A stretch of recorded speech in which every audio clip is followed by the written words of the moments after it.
Assalamualaikum warahmatullahi taala wabarakatuh. Salam sejahtera. Hari ini saya Muhammad Nasrul Amin Azam Muhammad Nasir selaku Kurator Kanan di Jabatan Muzium Malaysia akan berkongsi satu tajuk tentang The Lost Kingdom, legasi dari aspek kebudayaan dan kesenian.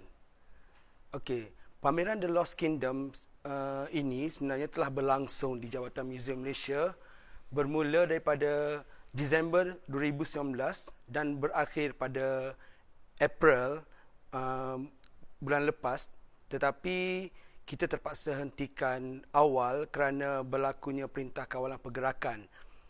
Untuk saya teruskan, sebelum saya teruskan perbicaraan ini, izinkan saya memberi sedikit pengenalan tentang latar pameran The Lost Kingdom.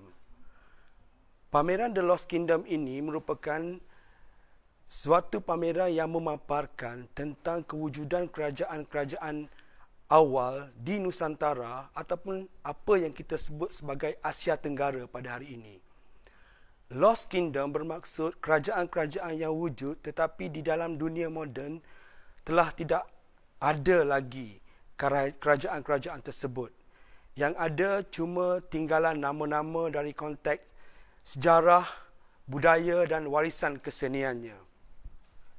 Jadi, kerajaan-kerajaan ini dikatakan telah bermula daripada abad pertama sehinggalah abad ke-14, yang mana pada period itu merupakan period yang kita kenal dalam teks-teks sejarah sebagai zaman Hindu-Buddha dan juga adanya pengaruh India dalam kebudayaan waktu itu.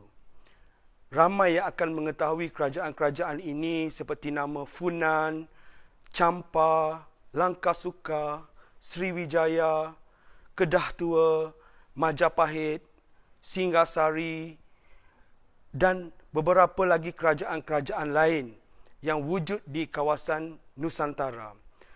Kawasan Nusantara pada waktu itu merangkumi 3 kawasan besar, iaitu Tanah Besar yang mana kita lihat sekarang ini, iaitu kawasan di negara Cambodia, Thailand dan juga kawasan Vietnam, dan seterusnya kawasan Semenanjung yang terdiri daripada Segenting Kera sampai Semenanjung yang mana kita lihat adanya Thailand dan juga Malaysia, dan seterusnya Kepulauan Nusantara yang mana terdiri daripada kerajaan-kerajaan yang kita lihat Indonesia pada hari ini.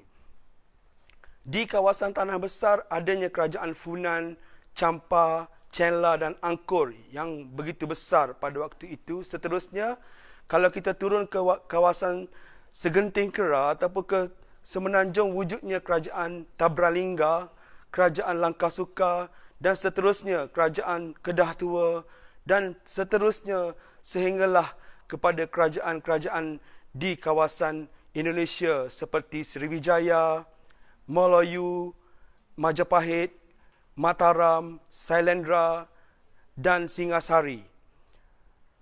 Kerajaan-kerajaan ini wujud bersilih ganti dan disaksikan beberapa perubahan-perubahan yang berlaku. Jadi, kerajaan-kerajaan ini memiliki beberapa naskah ataupun ciri-ciri kebudayaan tertentu. Kita lihat Angkor ada menyerap kebudayaan daripada kebudayaan Funan dan juga Sailendra. Kita melihat kerajaan Champa ada menyerap kebudayaan daripada Angkor dan mereka bertukar-tukar dari segi idea kebudayaan masing-masing. Begitu juga apa yang kita lihat berlaku di kawasan Segenting Kera ataupun di Lembah Bujang. Mereka masing-masing ada kepercayaan-kepercayaan tertentu yang diserap dalam kebudayaan mereka. Apa yang ketara berkait dengan kerajaan-kerajaan The Lost Kingdom ini, kesan dari segi aspek kebudayaan dan legasi dari aspek kesenian. Kesan legasi maksudnya tinggalan pusaka ataupun kita sebut sebagai warisan ataupun kita sebut kesan. Jadi legasi ini sehingga ke hari ini masih kita dapat lihat dan masih diwarisi dalam beberapa aspek kebudayaan kehidupan masyarakat di Nusantara. Saya cuba sebutkan beberapa hal di sini. Antara yang kita nampak, legasi dari sudut fizikal ataupun material yang kita dapat lihat pada hari ini, yang ternyata jelas iaitu antaranya seni bina candi. Di mana di sana kita dapat lihat candi-candi besar telah didirikan dan kita dapat lihat ciri-ciri ketamadunan sesebuah kerajaan tersebut. Sebagai contoh, di Indonesia iaitu di Jawa Tengah berdirinya beberapa candi besar iaitu Borobudur dan Candi Prambanan. Kedua-dua candi ini memiliki dua kepercayaan yang berbeza, yang mana Candi Borobudur dibangunkan oleh kerajaan yang dinamakan Sailendra dan Candi Prambanan dibangunkan oleh sebuah kerajaan yang bernama Mataram. Tetapi kedua-dua kerajaan ini berpusat di tempat yang sama, iaitu di kawasan Jawa Tengah. Mereka masing-masing menganut fahaman yang berbeza tetapi mempunyai satu konsep yang hampir serupa. Kerana Sailendra adalah kerajaan yang memerintah pada peringkat awal di Jawa Tengah, kemudian diambil alih oleh kerajaan Mataram. Jadi perbezaan fahaman mencetuskan kepada berlakunya perbezaan seni arca dan seni bina pada masa tersebut. Seperti mana kita lihat kawasan-kawasan di Angkor ataupun di kawasan sebelah Champa, mereka memiliki gaya seni yang berbeza berdasarkan latar budaya mereka. Memang kita tidak menafikan bahawa kerajaan-kerajaan ini memang begitu dipengaruhi oleh gaya-gaya pengaruh Hindu atau Buddha yang dibawa daripada India, seperti gaya Amaravati, gaya Pallava dan sebagainya. Tetapi mereka telah mengolah ataupun telah mengubah dalam bentuk yang dikatakan cita rasa tempatan yang bersifat apa yang kita kenal sebagai local genius. Jadi hal ini menyebabkan konten ataupun apa yang kita tengok gambaran seni arts religious mereka berbeza dengan apa yang berlangsung di India. Sebagai contoh, kita tengok candi-candi di kawasan Nusantara memiliki gaya-gaya tempatan, yang mana gaya-gaya ini hampir tidak ada cirinya seperti apa yang ada di India. Tetapi dalam masa yang sama, mereka masih mengolah kepercayaan dari bentuk religious, kepercayaan, contoh pembawaan sifat-sifat Dewa Raja, Bodhisattva, itu masih dipegang oleh raja-raja mereka kerana kepercayaan ini telah wujud beriring dengan pegangan animisme yang dibawa oleh pemimpin asal, iaitu leluhur mereka. Di Jawa, candi tidak dianggap sebagai pusat untuk beribadat, tetapi dianggap sebagai center of ritual untuk golongan pemerintah. Pemujaan nenek moyang masih berlangsung di Jawa sehingga ke hari ini. Dan kita melihat macam mana berlakunya adaptasi budaya yang begitu menarik sekali. Kita lihat dari konteks kesenian, yang mana kita tengok contoh di belakang saya ini, satu koleksi yang kita bawa daripada National Museum Indonesia, iaitu koleksi yang dikenal sebagai Vishnu dan Garuda. Sebenarnya masyarakat dahulu mengolah koleksi ini dalam bentuk cerita tempatan. Koleksi ini adalah koleksi yang berasal daripada Jawa Timur yang berkisar tentang kerajaan Airlangga, yang mana kerajaan inilah yang membawa kepada tercetusnya beberapa kerajaan seperti Kediri dan Singasari. Airlangga merupakan pemimpin Jawa yang telah mendirikan sebuah kerajaan di Jawa Timur setelah hancurnya Jawa sewaktu diserang oleh Sriwijaya. Jadi setelah hancurnya Jawa, Airlangga telah diangkat sebagai Raja Jawa dan menyatukan kembali Jawa setelah perpecahan Jawa akibat kesan peperangan dengan kerajaan Sriwijaya. Jadi Airlangga dilihat sebagai watak Vishnu ataupun dianggap sebagai penyelamat kepada bangsa Jawa ataupun masyarakat Jawa pada masa itu. Dan kita melihat macam mana raja itu berada di atas seekor Garuda, di mana Garuda kalau dalam percayaan Hindu merupakan kenderaan tunggangan kepada Vishnu. Jadi mereka mengolah hal-hal ini untuk memberi gambaran kepada masyarakat tentang kehebatan raja-raja mereka. Saya juga suka memberitahu bahawa kesan kebudayaan yang ketara akibat daripada zaman The Lost Kingdom ini, salah satunya adalah tulisan ataupun bahasa. Yang kita dapat lihat bahawa pada masa sekarang, benda itu masih lagi kita kekal ataupun dipraktiskan dalam kebudayaan kita, iaitu bahasa Sanskrit. Pengaruh bahasa Sanskrit begitu kuat sekali dalam teks-teks ataupun dalam naskah-naskah klasik ataupun sastra kita. Bermula pada teks-teks yang dipahat pada prasasti, sehinggalah teks-teks yang ditulis pada hikayat-hikayat, begitu tebal bahasa Sanskrit. Kalau kita lihat prasasti-prasasti awal daripada zaman kerajaan Sriwijaya, zaman kerajaan Mataram, zaman kerajaan Kedah Tua dan sebagainya, prasasti ini memang kaya dengan bahasa Sanskrit. Mereka mengolah bahasa Sanskrit dalam bentuk yang begitu menarik, iaitu dalam bentuk puisi ataupun dalam bentuk mantra.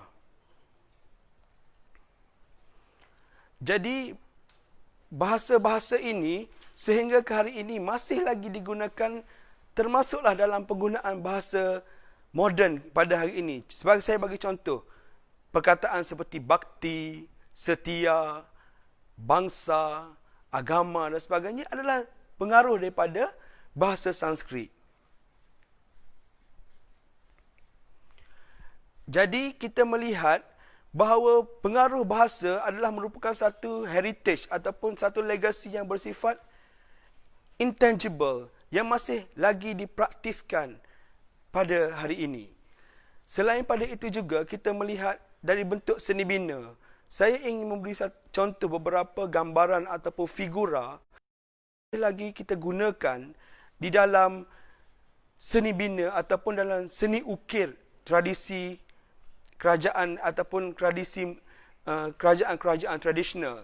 Sebagai contoh, gunungan. Gunungan merupakan salah satu contoh yang kita dapat lihat berasal daripada zaman kerajaan-kerajaan awal di Nusantara. Gunungan selalunya memberi konsep kepada simbol pada candi ataupun gapura, ataupun kita lihat pada pintu-pintu gerbang. Gunungan disimboliskan kepada sebuah gunung kosmik yang di dalam kepercayaan agama Hindu disebut sebagai Mahameru ataupun Gunung Meru. Jadi gunungan di dalam wayang kulit dilihat sebagai imej pohon beringin ataupun imej pohon kehidupan. Di dalam wayang kulit kita tengok pohon beringin sering diletakkan di tengah-tengah kelir. Di tengah-tengah kelir yang menggambarkan kehidupan di antara alam kayangan dan juga alam selepas kehidupan itu. Jadi gunungan sehingga ke hari ini masih lagi kekal di dalam seni bina ataupun dalam arts ataupun gaya-gaya termasuk manuskrip, termasuk ukiran dan sebagainya. Di sini saya ada soalan, boleh tak perbezaan di antara gaya tempatan dan gaya India? Okey, kalau kita lihat gaya tempatan, dia kekal dengan beberapa imej yang kita tengok pada hari ini, yang mana imej gaya tempatan, saya bagi contoh dalam konteks bahasa salah satunya. Dalam konteks bahasa seperti walaupun bahasa itu kita tengok tulisan menggunakan tulisan Pallava, tetapi dia menggunakan bahasa Sanskrit ataupun Melayu kuno. Dan juga kalau dari segi seni bina, gaya tempatan, kita melihat dia menyerap beberapa bentuk yang bersifat lokal, yang mana kepercayaan diadaptasi dengan kepercayaan animisme ataupun kepercayaan lokal diadaptasi dengan kepercayaan yang dibawa oleh Hindu Buddha. Sebagai contoh candi, kita tengok candi-candi di Lembah Bujang, kita lihat dia hanya dalam bentuk batu bata, tetapi bumbungnya dibuat daripada kayu, yang mana mereka mengolah dalam bentuk lokal. Kerana itu kita lihat jumpaan-jumpaan candi yang ada sekarang ini tidak ada dia punya bumbung ataupun dia punya penutupnya, kerana candi hanya tapak sahaja. Dan susunan-susunan batu bata itu memperlihatkan adalah cita rasa tempatan yang disusun oleh orang-orang tempatan. Dan juga kalau kita lihat pahatan-pahatan tulisan ataupun pahatan-pahatan bahasa yang ditulis pada prasasti, setengah-setengahnya ada beberapa kesalahan dari segi sebutan ataupun dari segi bahasa. Kerana tulisan-tulisan tersebut telah dipahat ataupun diukir oleh orang-orang tempatan itu sendiri, yang mereka kadang-kadang tidak memahami konten bahasa ataupun konten dari segi ayat yang dimaksudkan. Dan kalau minggu lepas ada sahabat saya yang menceritakan tentang gaya kerajaan Sriwijaya melalui sebuah patung yang disebut Avalokitesvara, salah satu gaya tempatan yang kita dapat lihat adalah kulit harimau yang dikatakan imej kepada kerajaan Sriwijaya, arca zaman Sriwijaya. Saya juga suka menyebut di sini bahawa kadang-kadang kita melihat gaya tempatan itu tidak semestinya dari segi konteks seni bina semata-mata, tetapi dari konteks falsafah itu sendiri. Kerana mereka percaya pembinaan candi tidak bermaksud untuk penyembahan, seperti mana yang kita lihat dalam konteks agama Hindu ataupun Buddha yang berlangsung di negara-negara tertentu. Pada masa itu, berlakunya pemujaan leluhur. Candi setengah-setengahnya dijadikan tempat sebagai menyimpan abu-abu kepada para raja-raja mereka. Jadi mereka menjadikan candi untuk pemujaan nenek moyang. Dan juga sebagai pusat kepada religious kosmik untuk pemimpin mereka mengawal kerajaan-kerajaan di bawah mereka secara mysticism. Jadi itulah peranan candi pada waktu itu.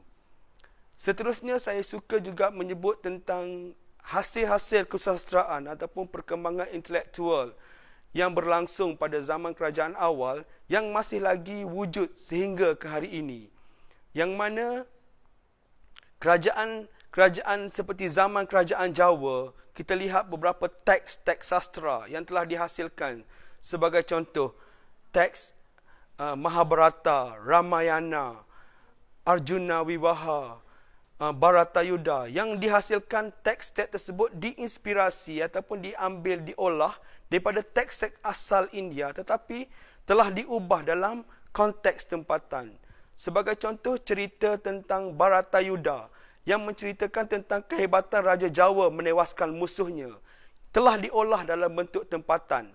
Begitu juga cerita tentang Ramayana ataupun cerita hikayat Sri Rama yang sehingga hari ini kita masih baca dalam konteks bahasa Melayu ataupun konteks Melayu.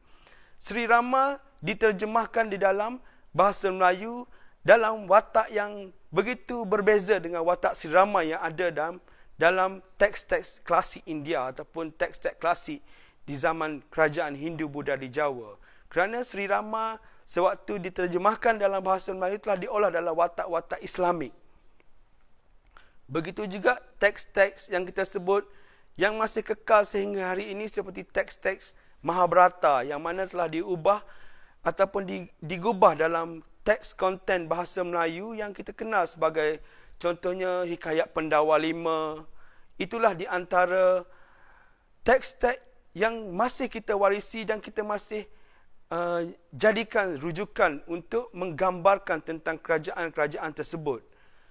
Jadi, kalau selain pada itu juga kita melihat dari segi contoh seperti cerita-cerita Panji, yang mana cerita-cerita Panji ini berasal daripada zaman kerajaan Hindu-Buddha di Jawa, iaitu kerajaan Kediri. Yang sehingga hari ini kalau kita rujuk teks-teks tersebut, banyak teks tersebut ditulis dalam tulisan Jawi dan disalin semula. Legasi ini masih lagi diwarisi tapi diolah dalam konteks cita rasa semasa selepas kedatangan Islam. Saya ingin memberi contoh kepada beberapa perkara lagi yang melibatkan pewarisan legasi daripada kerajaan-kerajaan awal dalam sudut kesenian seperti gamelan. Gamelan dikenal sejak daripada zaman, dikatakan sejak abad ketiga Masihi di Jawa. Dan sewaktu zaman Hindu-Buddha, gamelan begitu ikonik sebagai salah satu ensemble yang dimainkan di keraton-keraton Jawa. Dan sehingga ke hari ini, gamelan menjadi salah satu alat muzik yang begitu sakral dalam masyarakat Jawa.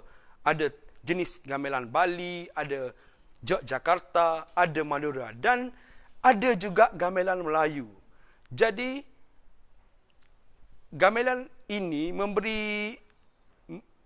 permainan gamelan ini memberi makna bahawa pewarisan tradisi daripada zaman awal itu telah pun berlangsung daripada dulu sehingga sekarang dan masih kekal dalam konteks kesenian masyarakat yang wujud sehingga ke hari ini. Selain pada itu juga kita melihat kesenian-kesenian lain seperti wayang kulit. Kesenian wayang kulit yang kita lihat pada hari ini dimainkan oleh banyak negara seperti Khmer, Cambodia, Indonesia, Malaysia, Thailand. Bila berasalnya wayang kulit? Dan di mana berasalnya wayang kulit?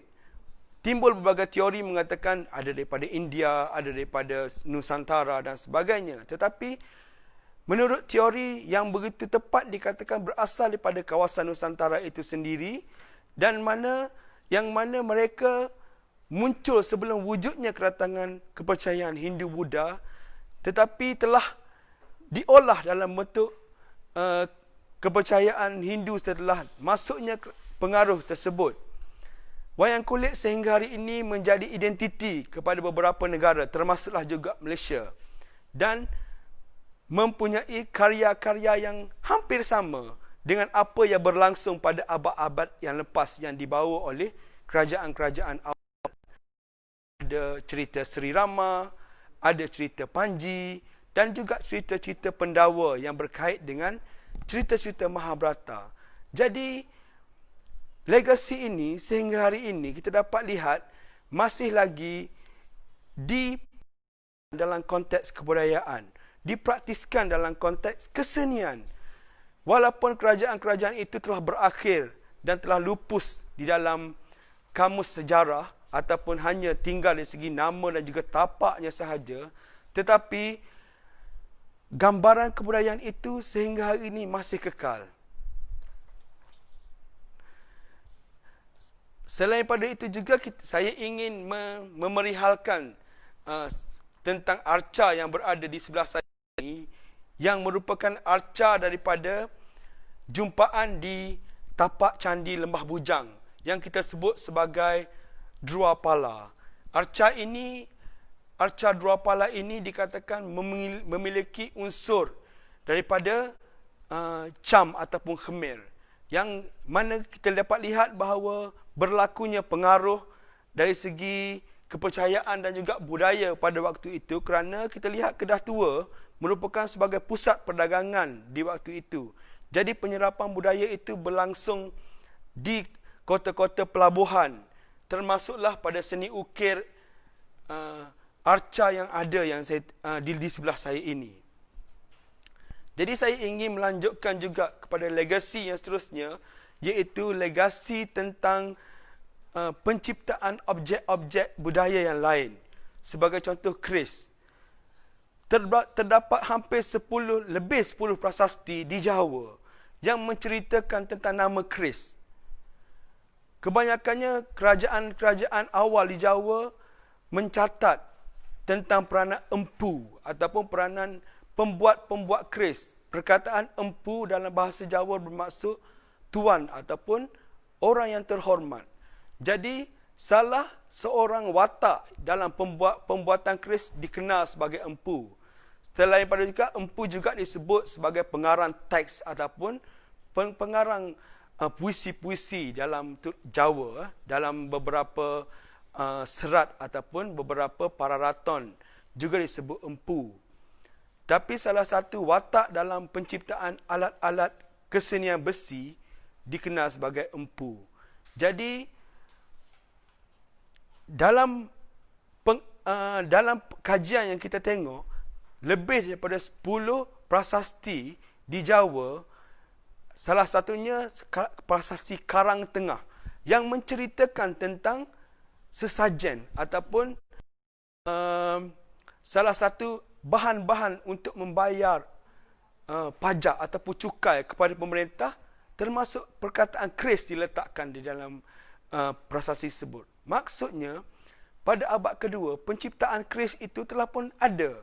Dan seterusnya, kalau kita mengkaji pada relief-relief candi di Jawa, iaitu seperti di Prambanan, di Candi Sukuh, wujudnya gambaran tentang penciptaan alat budaya keris ini. Jadi objek-objek ini telah pun wujud sejak daripada dulu dan dikatakan gemilang sejak zaman Kerajaan Majapahit dan menyebar ke seluruh kawasan Nusantara dengan gaya-gaya yang tersendiri. Sehingga hari ini keris menjadi salah satu senjata sakral dan juga senjata pertahanan ataupun senjata identiti kepada bangsa Nusantara. Di Malaysia, keris menjadi simbol kepada kuasa raja-raja, kuasa kedaulatan bangsa. Begitu juga di Jawa dan juga di beberapa bahagian lain. Keris sentiasa relevan sehingga ke hari ini. Jadi, saya rasa kalau untuk saya bercakap panjang lagi tentang hal-hal bersifat legasi dari aspek budaya dan kesenian ini, perlu dibuat satu siri yang kedua ataupun ketiga, kerana banyak lagi legasi-legasi yang boleh kita bincangkan dalam sesi ini. Untuk itu saya ingin membuat satu kesimpulan bahawa apa yang berlangsung pada abad-abad yang lepas, khususnya pada zaman kerajaan-kerajaan awal, kita dapat lihat memorinya, ingatannya, pengekalan namanya masih wujud. Saya bagi contoh yang paling dekat dengan kita dapat lihat di negara jiran kita, Thailand. Thailand masih lagi mengekalkan beberapa hal-hal yang berkait dengan kerajaan-kerajaan awal ini. Sebagai contoh, nama bandaraya ataupun nama lapangan terbangnya Survanabhumi ataupun Survanabhumi. Perkataan Survanabhumi itu sendiri adalah perkataan yang diangkat daripada kawasan yang disebut dalam teks-teks Sanskrit ataupun teks-teks India pada waktu itu. Dan kita lihat sampai sekarang di Indonesia masih mengekalkan nama seperti Sriwijaya Air dan juga simbol-simbol yang mana negara Indonesia mengekalkan dengan simbol Garudanya, Thailand juga dengan simbol Garudanya, juga mempunyai nama-nama seperti Airlangga, Universitas Airlangga. Nama-nama yang kita dapat lihat sekarang ini pun masih lagi wujud di kawasan-kawasan yang kita sebut sebagai Nusantara pada suatu ketika dulu. Jadi, elemen budaya, elemen kesenian ini sehingga hari ini masih kekal. Dan kalau kita ingin bicarakan ataupun kita ingin kongsikan, kita boleh kongsikan lagi dengan lebih terperinci pada masa akan datang. Jadi, saya kira masa terlalu mencemburui saya. Jadi saya ingin menamatkan ataupun ingin mengucapkan terima kasih kepada semua tuan-tuan dan puan-puan di luar sana yang mendengar perkongsian saya. Dengan ini saya sudahi dengan wabillahi taufiq wa hidayah. Assalamualaikum warahmatullahi wabarakatuh. Dan saya berharap perkongsian ini dapat memberi sedikit sebanyak manfaat kepada tuan-tuan dan puan-puan, dan semoga stay safe at home. Sekian, terima kasih.